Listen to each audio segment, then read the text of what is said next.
Today we take a closer look at what's going on at Toyota. In a time when other manufacturers are saying goodbye to the combustion engine and stop their motorsport and sports car development, Toyota is doing the opposite. They're not just updating their LMH hypercar to be at the front in Le Mans next year, they also just announced to be fully back in F1 as Toyota Gazoo Racing Haas F1 team. At the same time, they presented a new GT3 car. And this is not just a race version of a road car. It's the other way around. This is a purpose-built car which was designed to win GT3 races. And at the same time, they will also produce this car in a road version. And they presented an all-electric concept on the same basis. So it seems like the paradise is real and it's currently called Toyota. So let's take a closer look at this. The main focus for Toyota was to build the best GT3 car, and every decision is pointed in this direction. First of all, they decided for a transaxle concept, so the engine sits at the front but very far back, the gearbox at the rear axle. That way you can reach an even weight distribution. Other advantages are that the driver sits further back and has a better feeling for the car on the limit, and because heavy components are at front and back rather than concentrated in the middle, the inertia around the vertical axis is higher, which is easier to control also for non-professional drivers. So if the car is getting to the limit, you have more time to react. Because the car will be rear-wheel drive, it makes sense to shift a bit more weight to the back, and Toyota did that, even though the car has the engine in front. In the end, the new GR-GT has a weight balance of 45% front and 55% rear. This also makes sense because you want aero and weight distribution at around the same level to avoid a balance shift with speed. And you always want to have a bit more downforce at the rear to stabilize a race car at higher speeds, especially if it's a customer racing car. So the basic concept is already a good choice. The engine is a newly developed 4-liter V8 biturbo with hot V and dry sump, which is a great choice since it's compact and has a lot of potential. To take full advantage of BOP regulations, it makes sense to have a bit more capacity and to turbocharge the engine to be able to adapt it better to different restrictions at different racetracks.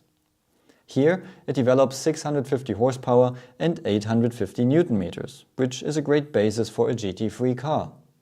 The road version then combines it with a huge torque tube and an 8-speed automatic gearbox at the end without torque converter but with a wet clutch and an electric motor, which helps to fill the gaps in the torque curve and which makes this a mild hybrid.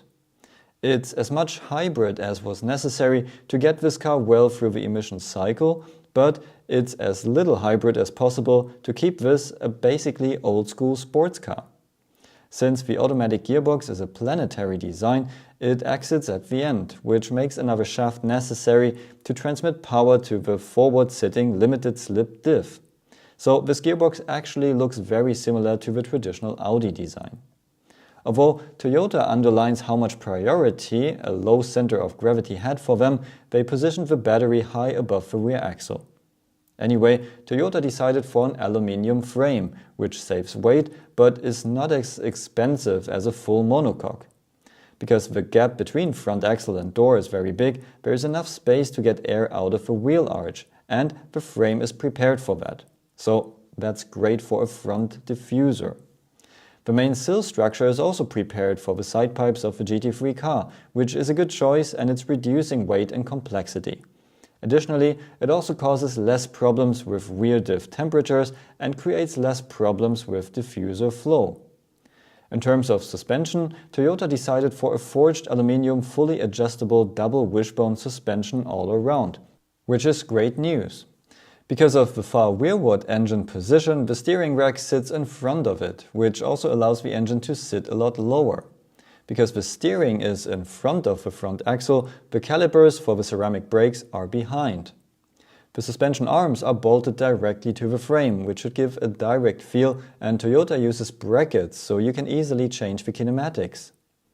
Instead of a complex pushrod system, they use coilovers between the wishbones. At the rear, the upper wishbones are very short for a strong camber change under bump. This is caused by the far apart sitting longitudinal main beams, which give a lot of space for the gearbox, which again is good news for race teams and mechanics. In terms of bodywork, we can say that the GR-GT is a traditional car with real mirrors, mechanical door handles, and almost round steering wheel and real buttons. The interior is very simple and designed so that you can reach important functions easily with physical buttons. The almost boring design might be the reason why Toyota presented the car with this red interior, so it looks a bit more fancy. So there is no nonsense, no iPhone charging pad in the middle, only what's important to drive fast. And standing pedals. From outside, the GR-GT reminds us pretty much of the Viper in terms of its proportions. There's a huge inlet in the middle for cooling and AC and side inlets for the water intercooling. The inlet on top is hopefully for engine air and goes straight into the air filter and turbos, while the rear exits help to vent hot air from the engine bay. Because the engine is sitting so far back, the nose can be pretty low.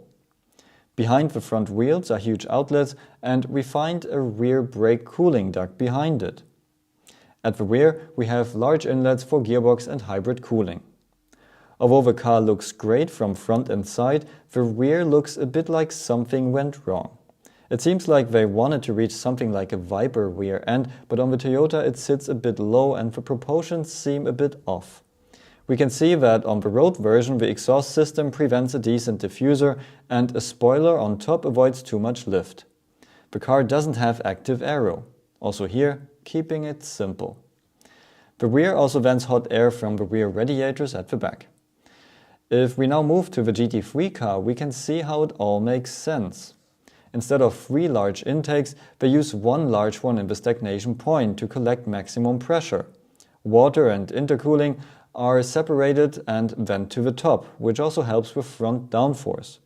They use additional lights for night races, a large rounded splitter and canards at the side.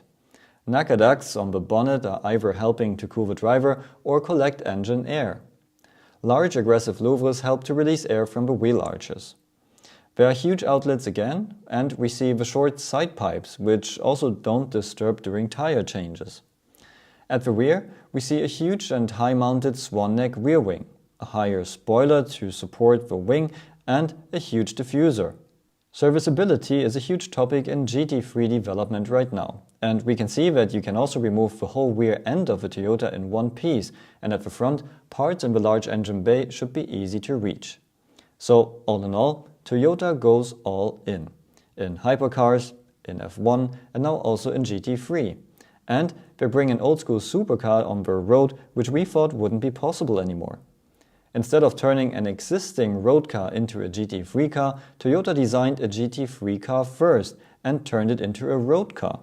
Special is also that aerodynamicists didn't have to make an existing design work. Aerodynamicists created the shape first and designers polished it up afterwards.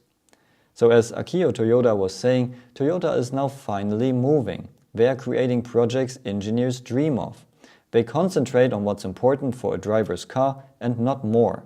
So the price is being predicted to not be too crazy, and if that's true, this could become not just a real dream car, but demand from road and race users could be high, so there could even be a good business case for Toyota.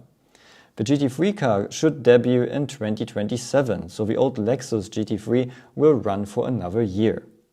So what do you think? How do you like Toyota's latest motorsport news and presentations?